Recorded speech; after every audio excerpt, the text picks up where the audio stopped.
자, 우리가 이제 인사 관리를 한다라고 하면 제일 먼저 하는 건 뭘까요? 우리 회사 직원들의 정보를 기재하는 인사카드 등록이 가장 우선적으로 되어 있어야지 뒤에 정보를 더 확실하게 확인하실 수 있겠죠. 자, 그래서 인사카드 등록이라는 메뉴를 먼저 가보도록 하겠습니다. 자, 관리 메뉴에서요. 인사관리라는 메뉴 이렇게 들어가 보시면 인사카드 등록이라고 있습니다. 그래서 저는 이제 교육을 위해 몇 개 샘플 자료를 넣어놨는데 고객님들께서는 하단에 신규 버튼을 누르셔서 이제 우리 직원들의 인사 정보들을 쭉 기재하시면 되겠죠. 저는 이제 위쪽에 있는 각 탭별로 중요한 정보들을 교재를 통해서 보면서 왔다 갔다 해보도록 할 거고요. 가장 왼쪽에 있는 기본 탭은 일종의 즐겨찾기예요. 그래서 이 탭에 있는 정보 중에 기본적으로 많이 쓴다라는 걸 여기 끄집어 놓은 자료이기 때문에 여기 없는 세부 정보들을 확인할 수 있는 각 탭들을 조금 더 꼼꼼하게 보도록 하겠습니다. 자, 첫 번째로는 사원 정보 탭입니다. 자, 사원 정보 탭에서 우리가 제일 먼저 볼 건 사원 번호예요. 사원 번호는 사실 이 카운트에 뭐가 이렇게 해야 된다라는 기준이 있다기보다는요, 우리 회사 기준으로 자유롭게 만들어 주시면 되는데 고유 번호이기 때문에 중복되지 않는 숫자로 입력을 해 주셔야 되고요. 일련 번호는 우리 회사 기준에 맞춰서 자유롭게 입력을 하시되 특수 문자를 넣는 것은 별로 권장드리진 않습니다. 숫자만 간단하게 넣으시는데 보통은 이제 사원번호는 입사년도 입사일자로 많이 하시기는 해요. 그러면 뭐 예를 들어서 2022년 2년에 1월에 30일에 입사했다. 이런 식으로 그 번호를 고유값으로 넣어주시고요. 성명에는 이제 그 직원의 이름을 넣겠죠. 뭐 여기까지는 크게 어려우신 건 없을 거고, 나머지 정보들로 잘 보시면 우리가 원래 인사카드에 넣고 있는 그 정보들을 기재하시는 거랑 칸에 대한 설명은 크게 어려우신 건 없을 겁니다. 다만 자, 교재에 보시면 여기 부서 코드라고 해서 인사관리에 사용하는 부서를 입력하면 되는 건데, 여기서 이제 확인하실 거는 직위 직책이나 직급이나 자, 이런 내용들의 공통점은 뭐냐면요, 코드를 등록해서 입력하는 항목이에요. 즉 지금처럼 방금 홍길동이란 이름을 제가 수기로 쓰는 방법이 아니고 자주 사용하는 값을 코드로 미리 등록을 해놓고, 이 항목들은 잘 보시면 돋보기 버튼 보이시죠? 이게 이 카운트에서는 코드입니다. 그래서 이 코드를 사전에 등록해서 돋보기를 찾아서 입력하시는 구조예요. 우리 회사에서 자주 사용하는 부서, 직위, 직급, 직책을 이 돋보기 버튼 눌러서 등록해 주시는 게 1번이겠죠. 자, 요거는 이제 기본으로 만들어져 있는 건 아니고 이제 저희가 교육을 위해 샘플로 제가 만들어 놓은 건데, 하단에 신규 버튼을 눌러서 우리 회사에 등록되어 있는 부서나 팀을 먼저 코드로 이런 식으로 만들어 주시는 게 1번입니다. 그래서 여기 신규 버튼 눌러보시면 코드는 정해져 있는 건 없이 숫자 자유롭게 넣으시고 부서명도 이름 자유롭게 넣어주시면 되겠습니다. 그래서 우리는 이번에는 교육팀이에요 라고 하면 이렇게 넣어주시고요. 직책이나 직위 직급도 방법은 동일합니다. 돋보기를 눌러서 관련 항목에 코드를 먼저 만들어 놓고 인사카드를 등록할 때마다 그 코드를 찾아서 넣어주시는 구조로 데이터 작성을 해주시면 되겠습니다. 자, 그리고 이제 입사일자와 퇴사일자, 자, 이건 해당 사원이 언제 입사했고 언제 퇴사했는지에 대한 정보를 기재해 주시는 부분이에요. 그래서 입사일자는 언제 입사했다, 그럼 요 날짜로 제가 지금 번호를 잡아놨죠. 그러면 2022년 1월 30일에 입사했어요 라는 거를 넣어주시고요. 지금 이 직원이 다니고 있다라면 아직 퇴사를 안 했기 때문에 퇴사일자가 등록되지 않겠죠. 그래서 나 이때 퇴사합니다 라는 걸 딱 찍는 순간 그 일자를 찍어주시면 이 직원은 퇴사자 처리가 됩니다. 이렇게 보시면 되겠습니다. 자, 그리고 이메일은 직원의 이메일 넣으시는데 웬만하면 넣어주세요. 왜냐? 자, 이 카운트에서 급여대장 만들고 명세서를 만들면 그 명세서를 직원들에게 쭉 발송을 하셔야 되니까 그 메일을 넣어 놓으셔야 명세서를 한 번에 발송하시기 편해요. 만약에 이메일 주소를 입력하지 않으시면 명세서를 메일로 보낼 때마다 그때그때마다 메일 주소를 직원별로 다 치셔야 되기 때문에 이메일 주소도 미리 넣어 주시는 걸 권장드리고 있고요. 자, 유저페이, 이건 뒤에서 조금 더 자세하게 설명을 드릴게요. 그러니까 유저페이라는 개념은 온라인 급여조회 시스템이라고 많이 부르는데요. 이 카운트에서 만든 급여 내역을 우리가 급여 명세서로도 보여줄 수 있지만 직접 들어가서 내 급여 내역을 확인할 수 있어요. 그래서 나의 급여 대장을 관리해주는 별도의 페이지라고 보시면 돼서요. 만약에 이 직원이 유저페이를 통해 본인의 급여 내역 확인을 하게 할 거예요 라고 하신다면 밑에 보시면 유저페이 비밀번호에다가 그 직원이 로그인해서 들어가는 그 비밀번호를 직접 지정을 해 주셔야 별도로 급여를 보는 사이트에 접속을 하실 수 있습니다. 유저페이는 뭐냐라는 건 뒤에서 조금 더 자세하게 설명을 드릴 테니까 그 내용을 한번 들어보시고 이 직원 유저페이 쓰게 할 거예요 라고 하시면 사원이 유저페이에 접속할 때 들어가는 비밀번호를 담당자분께서 직접 만들어서 알려주셔야 된다. 이렇게 참고를 해주시면 좋을 것 같습니다. 자, 그리고 이제 밑에 보시면은 추가 정보 탭. 자, 추가 정보 탭, 이제 다른 탭을 한번 볼게요. 인사카드에서 사원 정보 말고 옆에 추가 정보. 자, 일단 추가 정보 탭은 포인트는 이겁니다. 말 그대로 추가라서 이 카운트가 기존에 만들어 놓은 항목을 우리는 못 쓸 것 같으니 우리 회사에서 관리하는 그 기준에 맞춰서 항목을 직접 커스터마이징해서 만들겠습니다 라는 의미입니다. 그래서 지금 제가 보여드리는 이 코드는 종교나 특기나 취미 이런 내용들을 이미 제가 세팅을 해 놓았는데 사실은 고객님들 회사 코드로 로그인했을 때는 이런 내용으로 적혀져 있지 않고요. 이런 형식으로 돼 있을 거예요. YN 형식 또는 일자 형식 이런 식으로 어떤 형식의 항목을 만들 수 있습니다 라는 것만 바뀌어 있어요. 그래서 추가 정보 항목은 결국 우리 회사에 맞춰서 인사카드 입력하는 화면을 커스터마이징을 하는 메뉴이기 때문에 커스터마이징을 어떻게 하느냐 라는 방법을 배우시는 게 가장 중요합니다. 그래서 추가 정보 탭 교재 보시면 우리가 이 카운트에 원래 만들어져 있는 거 말고 우리 회사가 직접 이런 걸로 등록하자라는 항목이 있으면 그 내용을 추가로 구성해 주시는 그 방법을 지금부터 한번 배워보도록 하겠습니다. 자, 이 카운트에서 이런 입력하는 화면을 세팅을 내가 바꾸고 싶어요 라고 하시면 어디서 기본적으로 많이 하시냐면요. 입력하는 화면 오른쪽 상단에 보시면 옵션이라는 버튼이 있어요. 옵션 버튼 마우스 올려보시면 입력하면 설정, 즉 내가 데이터를 집어넣는 템플릿을 직접 수정해서 바꾸겠다 라는 메뉴입니다. 옵션에 입력하면 설정 이렇게 눌러주시면 자, 지금 추가 정보 하고 있었죠. 자, 우리가 추가 정보로 커스터마이즈 할 수 있는 항목의 특징들이 각각이 있어요. 자, 그 내용을 교재를 통해 먼저 설명을 드릴게요. 크게 이런 종류의 항목을 커스터마이징 하실 건데 첫 번째는 문자입니다.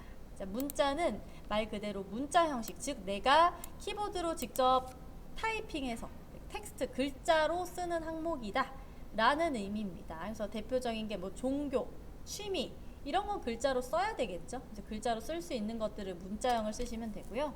자, 숫자형 같은 경우는 이제 말 그대로 숫자예요. 근데 문자 형식과 숫자 형식의 가장 큰 차이는 문자 형식 같은 경우는 숫자 형식을 같이 쓸 수 있어요. 즉 문자랑 숫자를 동일하게 쓰실 수 있지만 숫자 형식 같은 경우는 문자를 숫자에 넣을 수 없습니다. 그래서 숫자 값만 넣어주는 항목, 예를 들면 뭐 희망 연봉 이런 것들 금액만 넣어줘야 돼요.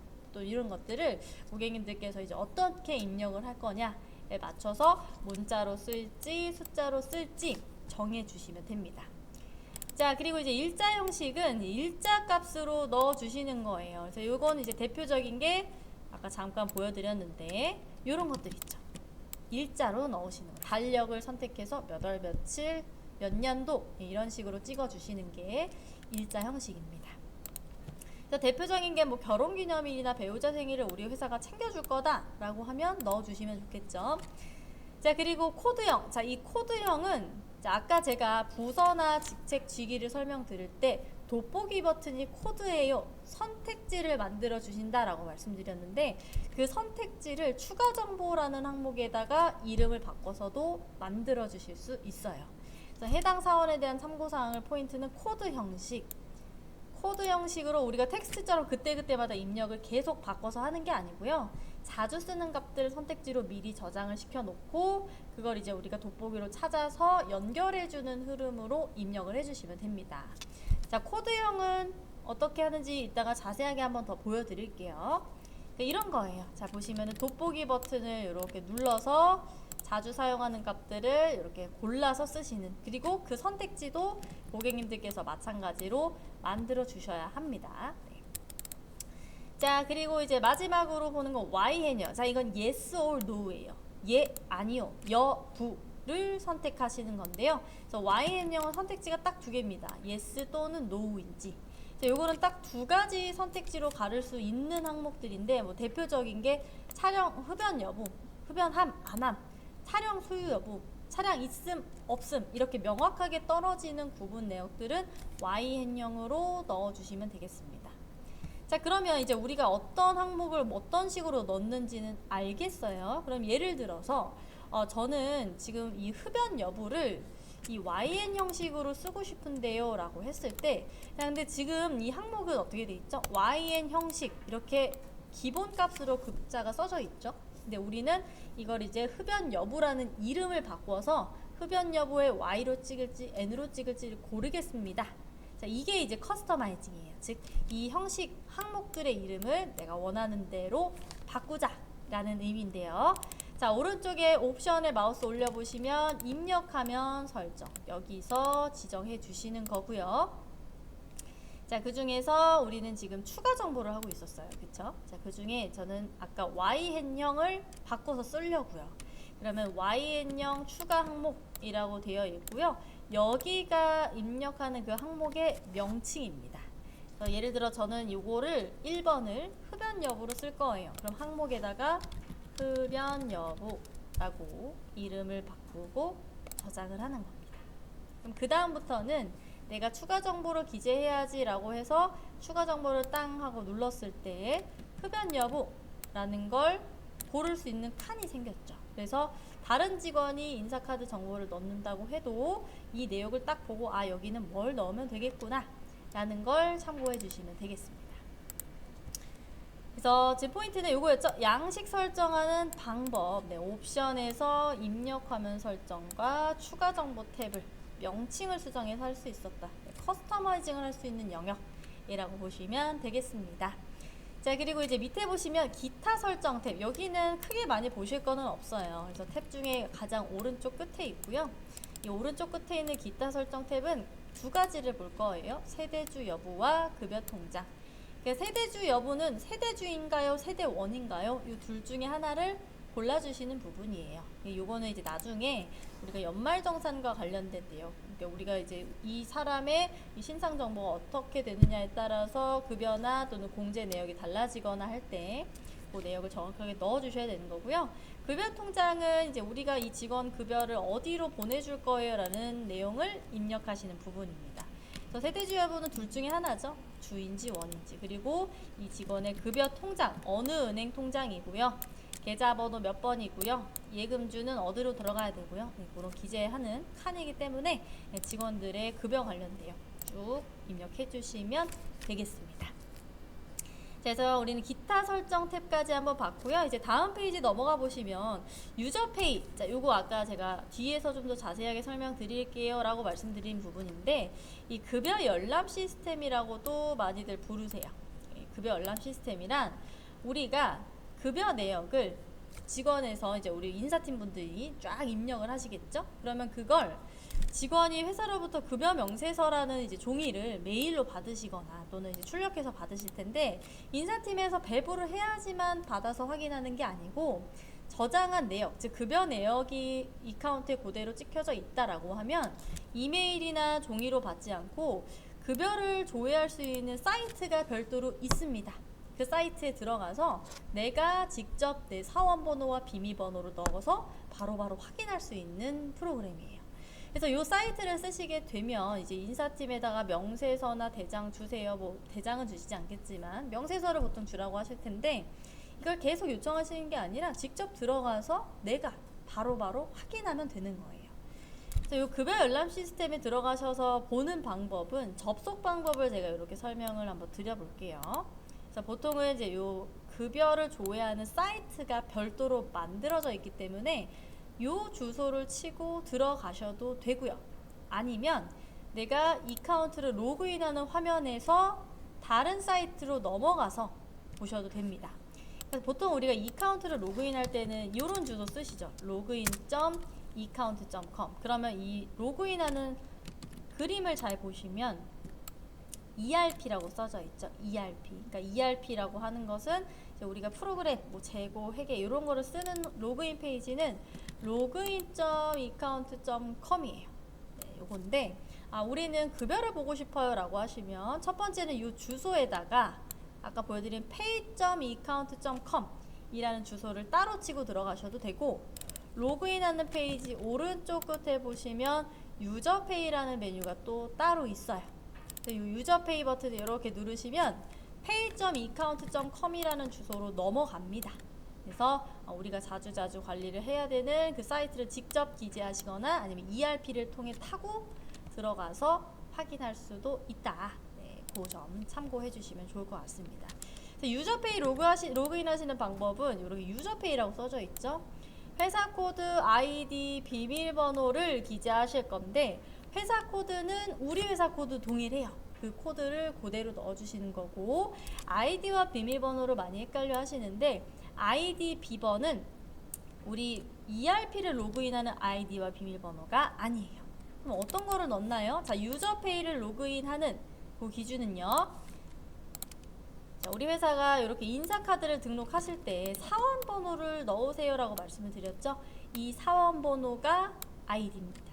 네, 사원번호를 넣으시는 거고요. 다르게 보시면 ERP 아이디가 없어도 인사카드 등록만 잘 되어 있어도 우리는 유저페이를 쓸 수 있는 거예요. 들어가서 확인하실 수 있고, 비밀번호는 아까 말씀을 드렸었는데 인사카드를 넣을 때 사원정보 부분 눌러보세요 라고 하시면은 이런 식으로 유저페이 비밀번호 입력하는 칸이 딱 나와요.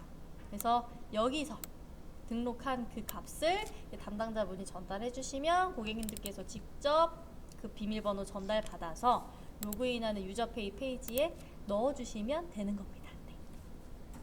그래서 로그인 하시는 방법 이렇게 한번 말씀을 드렸고요. 그래서 급여 명세서를 확인하거나 요걸 아까 말씀드린 부분, 그리고 추가적으로 원천징수 영수증이나 연말정산 내역도 여기서 등록할 수 있어요. 원천징수 영수증은 뽑으시는 거고, 내가 연말정산 이제 간소화 PDF를 받아놨어요 라고 하면 그거 직권이 직접 유저페이에다가 올리는 방법도 있습니다.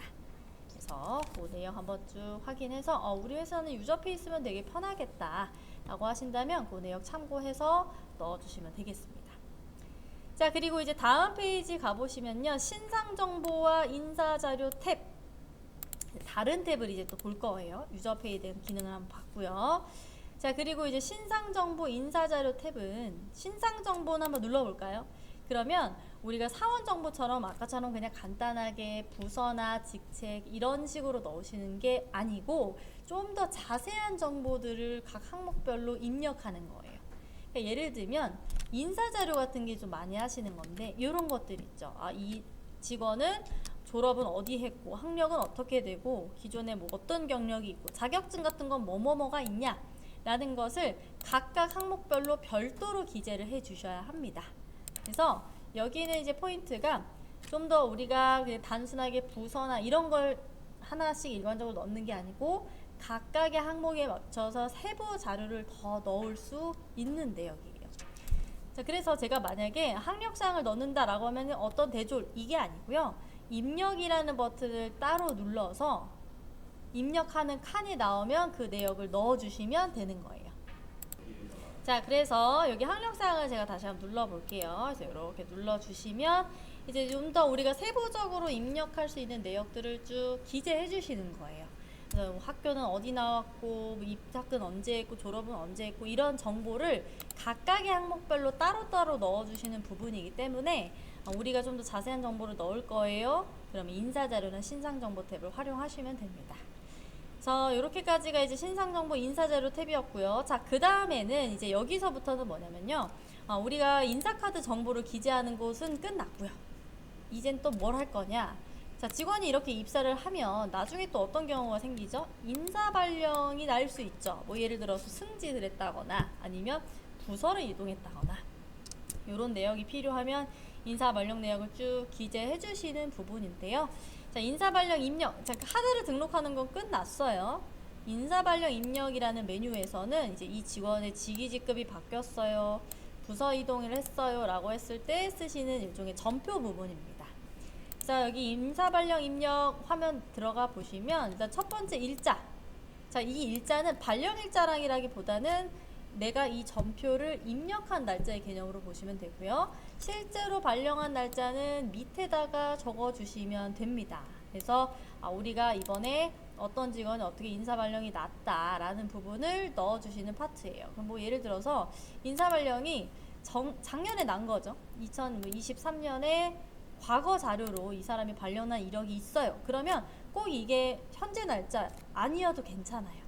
그래서 우리가 이번에는 그 당시에 이런 인사발령이 있었어요 라는 정보를 입력하는 부분도 인사발령 쪽에 넣어주셔도 되는 겁니다. 그래서 4번, 4번 더블 클릭해 보시면 인사카드에 넣어놨던 직원들이 주르르륵 나오겠죠. 예를 들어서 김민호라는 사원이 이번에 어떤 발령이 났어요 라는 걸 넣어주시는 건데, 이 발령 구분, 입사 구분, 자, 요거는 더블 클릭 한번 해주세요. 이렇게 더블 클릭하시면 이런 식으로 세부 내역들을 우리가 여기도 마찬가지로 코드로 만들어야 돼요. 인사 발령을 이런 종류로 난다라는 것을 고객님들께서 이제 직접 왼쪽 하단에 신규 버튼을 눌러서 코드로 만들어 놓으셔야 쭉 우리가 그 내역을 찾아서 입력하실 수 있어요. 그래서 이번엔 승진이다. 그러면 입사 구분도 마찬가지예요. 자, 더블 클릭을 한다는 건 코드예요. 자, 입사 구분 더블 클릭해 보시면 이런 식으로 어떤 유형의 입사 구분이 있냐라는 걸 우리 회사 기준에 맞춰서 또 미리 코드로 만들어서 넣어주시면 되는 부분입니다.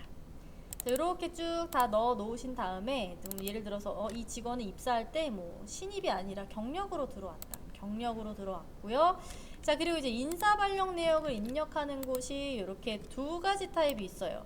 이전 직위 직급, 발령 직위 직급, 그리고 이전 부서와 발령 부서. 차이는 뭘까요? 우리가 부서 이동이 났다라고 하면은 여기를 바꾸는 거고요. 이 직원이 뭐 이번에 승진을 했어요 라고 하면 부서는 그대로겠죠? 그런 경우는 부서 항목은 손대시면 안 되겠죠. 동일한 부서고 이 직원은 이번에 다른 직급이 됐다. 원래는 이 직급인데 변경한, 결국 인사 발령 난 그 직위 직급을 이쪽에서 바꿔주시면 되는 거예요. 그러니까 원래는 이제 상무였는데 뭐 이번에 대표이사로 승진을 했다. 그럼 이렇게 바꿀 수도 있는 거고요. 아니면 직위 직급은 동일해요. 그러면 똑같은 직위 직급 그대로 들어가 있겠죠. 대신에 부서 이동이 났는데요 라고 하면 발령 부서 쪽을 변경해 주시면 되겠죠. 그래서 발령 부서 관리팀 눌러주시면 이제 그 내역 주르륵 골라서 변경해 주시면 되는 겁니다. 자, 예를 들어 우리가 관리팀인데 이 직원이 이번에 교육팀으로 갔는데요. 변경할까 변경하시고 적용은 메모를 쓰시는 부분이에요. 그래서 이렇게까지 넣고 저장을 하시면 이런 식으로 알림이 뜰 거예요. 자, 이건 어떤 의미냐면 우리가 지금 예를 들어 부서가 바뀌었으면 부서 변경이 지금 돼서 인사 발령을 입력하고 있는데 이 변경된 부서를 우리가 아까 인사카드에 넣어놨던 그 정보도 같이 바꿔줄 거냐 라는 의미입니다. 근데 예를 들어서 지금 팀은 관리팀이 맞는데 뭐 옛날에 입력한 자료를 내가 넣고 있는 거라 사원 정보의 현재 시점은 바뀌면 안 돼요 라고 하시는 경우는 사원 정보 반영의 체크를 해제하고 확인 버튼을 누르시면 이력으로만 남아있을 뿐 실제로는 우리가 원래 넣어놨던 부서가 그대로 인사카드에 들어가 있을 거예요. 그래서 그 목적으로 넣어주시고 확인 버튼 눌러주시면 되겠습니다. 그래서 전 과거라서 확인이다. 이렇게 넣어주시면 인사발령 조회에 갔을 때 이제 우리가 입력한 내역이 이런 식으로 들어가 있을 겁니다. 그럼 김민호란 사원이 인사발령 내역을 제가 입력을 해놨어요. 그러면 일단 사원 정보 반영을 안 했기 때문에 관리팀은 그대로 남아 있고요. 요 인사 버튼 이렇게 오른쪽 인사카드 쪽에 눌러보시면 인사카드라는 항목이 나와요. 네, 보통 요거를 이제 많이 뽑으시는데 그럼 제가 이제 이런 식으로 인사발령 내역을 입력해 놓은 게 있다라고 하시면 데이터가 이렇게 찍혀 있죠. 과거에 이런 내역으로 발령 내역이 찍힌 게 있구나. 네, 요거를 참고해서 데이터를 찍어주는 목적이다. 이렇게 생각을 해주시면 되겠습니다. 네, 그래서 이렇게 인사발령이라는 메뉴 이제 포인트는 이거였죠. 발령 구분이라는 항목에서 우리가 코드로 우리 회사는 어떤 종류의 인사발령이 있어요 라는 선택지를 만들어 놓는다 라는 게 포인트였어요. 이렇게까지 쭉 다 넣어주시고, 자, 그리고 이제 밑에 보시면 입력하는 건 기본적으로 다 끝났고요. 그 다음에 사원번호 변경이라는 걸 한번 볼 건데, 사원번호 변경은 뭐 당장 하신다기보다, 신규로 넣는다기보다는, 자, 우리 회사가 지금 이런 식으로 사번을 만들어 놨는데 이번에 좀 바꿔야 될 내역이 생겼어요 라고 하시는 분들이 넣어주시는 부분이에요. 그러면 변경을 하시는 건데 어떻게 하시냐면, 사원번호를 이렇게 누르셔서 클릭하시면 사원 번호라고 있죠? 이건 옛날에 우리가 처음 만들 때 집어넣어 놓은 걸 거고요. 이 FM 버튼에 마우스 올려보시면은 변경 버튼이 있어요. 변경. FM 버튼에 변경 버튼 이렇게 클릭하시면 변경 전과 변경 후, 그러니까 내가 바꿀 사번을 여기다가 넣어주면 되는 거예요. 근데 이제 이렇게 변경 후라고 했을 때 이제 주의하실 거는, 4번은 중복이 안 된다, 고유 번호라고 말씀을 드렸죠. 그래서 현재 쓰고 있는 번호로는 변경을 당연히 하실 수 없고요. 그리고 내가 지금 여기서 사원 번호를 변경 버튼 누르면 과거에 입력한 자료들도 변경한 4번으로 다 바뀐다. 옛날에 쓰던 거는 이제 없어진다. 이렇게 보시면 되겠습니다. 그래서 그 부분만 주의해서 넣어주시면 되는 부분이었고요. 자, 그리고 이제 번호 변경 말고도 이제 우리가 앞에서 인사카드 입력해 놓은 게 있으면 마지막에 이제 또 뭘 많이 뽑으실까요? 증명서. 각종 증명서 내역들 많이 뽑으시겠죠. 지금 내가 인사카드로 이 직원의 세부 내역을 넣어놨고, 이 직원이 우리 회사를 다니고 있어요 라는 재직증명서라는 출력물 같은 것들을 좀 뽑고 싶어요 라고 하시면 인사관리 메뉴 하단에 각종 증명서 인쇄라고 있습니다. 그래서 증명서를 인쇄하시는 방법은 신규 버튼을 누르셔서 내가 뽑고 싶은 증명서를 먼저 만드시는 게 1번입니다. 신규 버튼 이렇게 눌러주시면 어떤 종류를 만들지 선택하실 수 있어요. 그래서 기본적으로 이 카운트에 3가지 증명서 양식 틀은 만들어져 있기 때문에 그때그때마다 이번에는 재직증명서를 뽑을 거고요. 4번, 저는 지금 김민호인데 김민호라는 사람의 재직증명서를 뽑겠습니다. 용도는 필수는 아니에요. 왜 뽑는지 그런 거 쓰시는 거랑 이렇게 저장을 해 주시면, 자, 오른쪽에 이제 인쇄 버튼 눌러보시면 재직증명서라는 출력물이 이런 식으로 나올 겁니다. 그럼 내가 입력해 놓은 직원 정보를 기반으로 출력물은 프로그램이 알아서 자동으로 찍는 거예요. 그럼 요거 그대로 인쇄하시거나 또는 뭐 이메일로 보내시거나 직원한테 보내주실 수도 있어요. 그래서 인사카드 입력한 정보를 기반으로 우리가 쓰는 증명서 양식도 같이 뽑을 수 있다. 이렇게 한번 살펴봤고요. 자, 이렇게까지가 이제 우리가 인사카드 넣은 거랑 그 내역 확인하시는 부분이었습니다. 그래서 인사관리 메뉴는 이렇게 마무리하도록 하겠습니다.